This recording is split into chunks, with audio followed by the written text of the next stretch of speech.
The boss.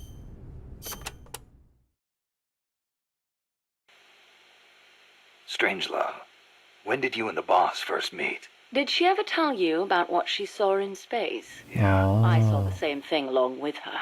The Soviets beat America into space with Sputnik, and so America rushed to be first in manned spaceflight. NASA used her as their top secret guinea pig, launching her deep into the cold blackness of space. I took part in the project as a scientist. You were there with her? Yes, for a brief time. We were one and the same, she and I. We sought each other out, completed each other. Did you know that inside every woman there's a universe, and that we are able to sense this in each other? We connected because of our Is Saint empathetic Seiya? female brains. As time went on, I began to have doubts about offering such a noble soul as sacrifice. Why did she have to... The flight test was a narrow success, and she miraculously made it back alive. But her mind and body were horribly mangled, and there was nothing I could do for her. We were no longer one and the same. She went away, and I, having nothing else to live for, immersed myself in AI research, hoping that no one would ever have to make her sacrifice again. I never knew. It's not really worth knowing. We were ships passing in the night, that's all. Perhaps someday I'll tell you the long version, if you're interested.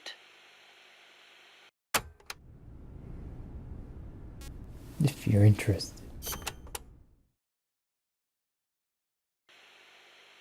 That was quite a warm welcome you gave me at the base in Costa Rica. Sorry about that. But I simply had to know. The boss's final act. Yes, by inputting her thoughts and actions into the AI, I was imbuing it with her mind.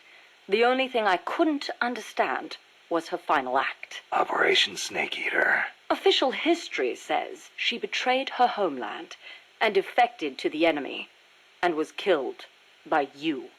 But it didn't make sense. The boss would be the last person on Earth to betray her country. It was logically inconsistent. It was, wasn't it? That internal inconsistency prevented the AI from activating properly. Just as Hal malfunctioned in the film, I understood the reasoning, but I had to have proof.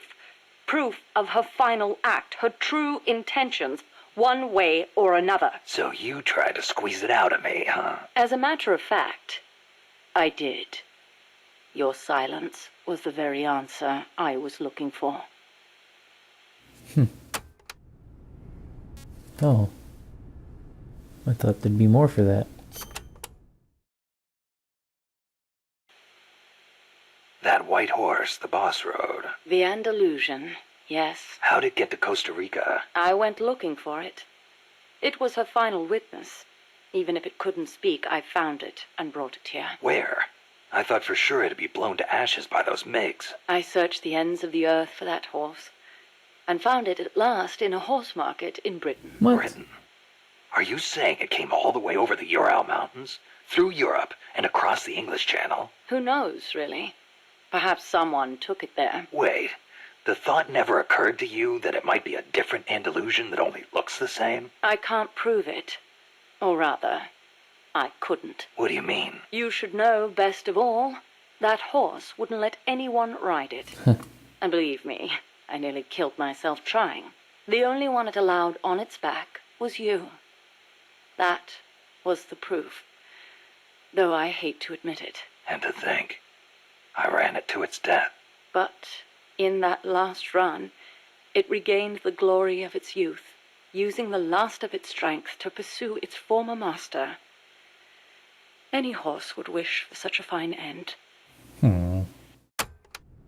Now I'm sad.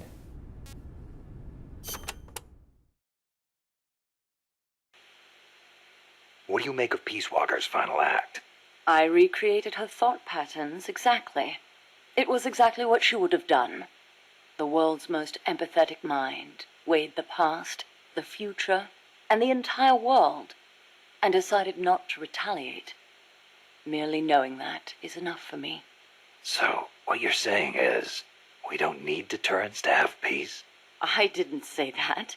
What's important is that we wish for peace. MSF needs a way to protect itself from the might of nations. Survival requires pragmatic thought and action. But you must still retain your ideals. If the gap between reality and those ideals ever leads you to lose them, I doubt MSF will survive. That's a interesting way of... They kind of nipped that right in the bud. The whole, well, look what the boss did. And yet, just think that was like, you know, you don't need deterrence, but Strangelove was pretty straightforward in saying that was an ideal and not reality. Huh. Huh. Huh. People.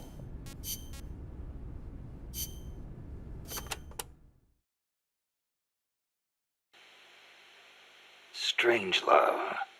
Is that a code name? No, just a nickname. Don't tell me you don't recognize it. From Kubrick's Dr. Strangelove, or How I Learned to Stop Worrying and Love the Bomb.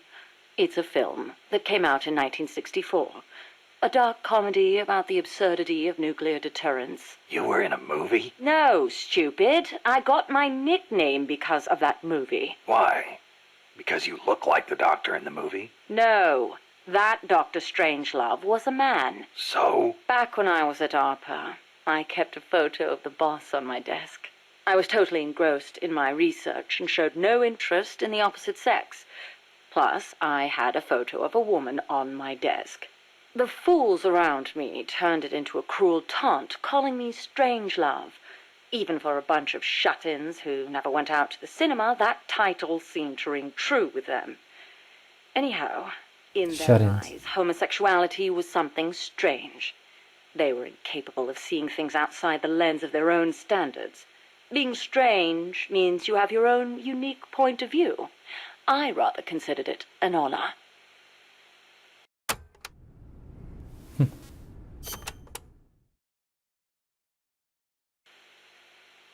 So, you were with ARPA before you came here, huh?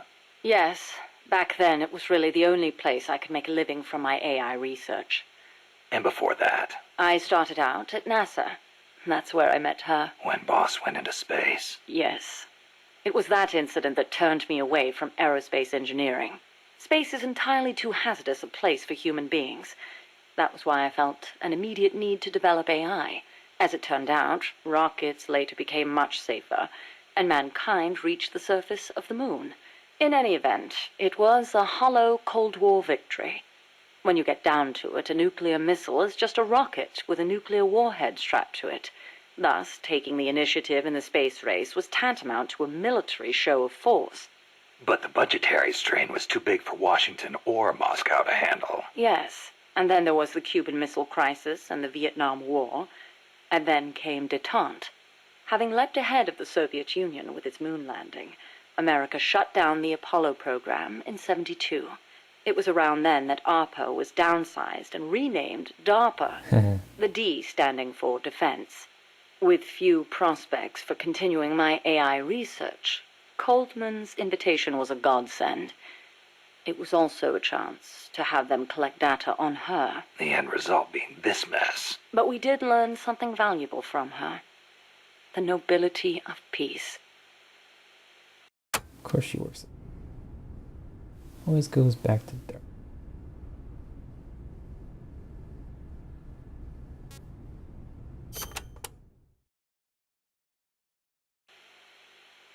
Why'd you agree to come here? To Mother Base? You intrigued me. Me? Hold on. You're not planning on modeling your next AI after me? Not a bad idea, but I have no intention of ever again attempting to transplant human thought into machines. Oh, that's a relief. You are the man who inherited the boss's will. You're gathering people around you, even now, shaping them, building a new organization. I'd like to see how it turns out. You're not planning to go back to AI research? I never said such a thing. Of course my work will continue. Here? In my eyes, the growth of MSF as an organization is analogous to the development of the nervous system. The way you become intertwined, stimulate each other, branch out in new directions, it's really quite inspirational. Interesting way to put it. Of course, I intend to repay you for your hospitality. The fruits of my research will be at your disposal. Why not assign me to the R&D team? I promise you won't be disappointed.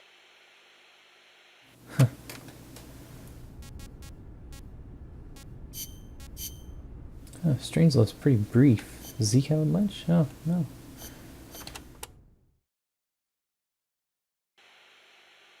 You know, that ID card I got from Huey wouldn't let me into the lab. Of course not. I deactivated it. Why? As though I'd let him into my lab. Oh, you don't seem to care for him much, even though you two are in the same field. Oh, please. For starters, I can't stand that wishy-washy attitude of his. If he's got something to say to me, he should be a man and come say it in person, not write some furtive letter. But if his card doesn't work, how's he supposed to... And another thing, the way he always demeans himself. Every other sentence begins with, I could be wrong, but... Why can't he just do what he does and be confident about it? Well, there was the thing about his dissertation being plagiarized. The real problem is he doesn't have a whit of independence in him. In Costa Rica, and even back at NASA, he was always following people around, asking if there was some way he could help. Why doesn't he stop his whining, take a stand, and face up to me? I think I know how he feels. And to top it all off, he seems to enjoy referring to himself by that nickname I gave him. I simply don't get it. How can he be so submissive? So, Huey was a nickname you gave him. That's right. I took it from the name of a drone in the science fiction film Silent Running. Drone? It's a type of worker robot. The way he follows people, just waiting for them to boss him around, is so similar. I couldn't help myself. Oh, it's an American film directed by Douglas Trumbull, the man who did the special effects for 2001: A Space Odyssey. Imagine that. A scientist who likes science fiction. And that's not all. There's more. He's a man. Hang on. I seem to remember you saying he should be more of a man. Yes. Well, he is an awfully good scientist. Without his reptile pod, my mammal pod wouldn't function, just as the cerebrum can't exist without the cerebellum and the brainstem. He did a fine job of designing it. I'll give him that. That sounded suspiciously like praise. It's merely an objective observation. I like people who possess the will to move forward. I have no time for those who refuse to take control of their lives. Until he does, my opinion remains the same.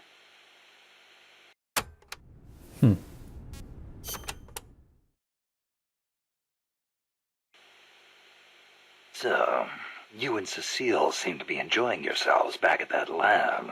What are you insinuating? I only kept her because I didn't want our secret to be known. And the personal baths? You could have left her in there alone and locked the door from the outside. Yes, well, she seemed anxious, so I... Now, why would she be anxious? She was beautiful. I was only admiring her beauty. She was terrified. I never meant her any harm. She knew that. I know she did. But she felt like she was in enough danger to run away. No matter what I did, if Coltman found her, she would have been... You're right. The truth is, I wanted to save her. But not if it meant forestalling the completion of Mammal. So you made it easy for her to escape? Do you really think I am that soft? I'll admit security wasn't exactly tight. It wouldn't have been difficult for her to escape from the building. Seemed like she had a rougher time after she got out. At any rate, I never did anything to her to deserve any blame. Is that clear? Okay. I believe you. I don't know, it sounded like sexual abuse a minute ago.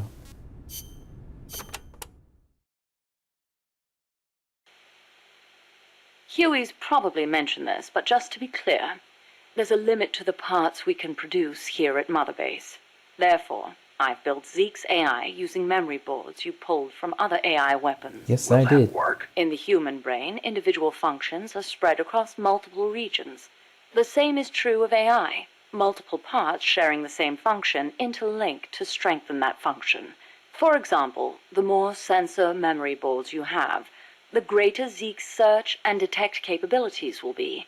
Install more movement boards, and you'll increase its mobility. Meaning the AI's capabilities change depending on how much memory we give it? Exactly. The more boards you install, the more powerful a function will be. Huh.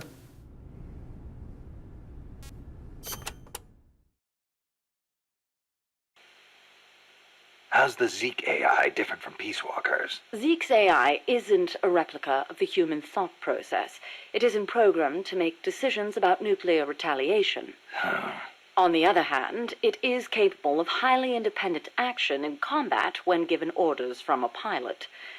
It can protect infantry, destroy the enemy, and, if ordered, Launch a nuke. let us hope it never comes to that. My sentiments exactly.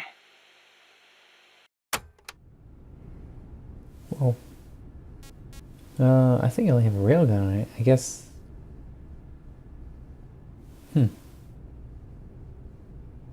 I don't know about its nuclear launching capabilities. Yeah, I just realized it's pretty interesting. I guess you can build your own Metal Gear and then you can fight it.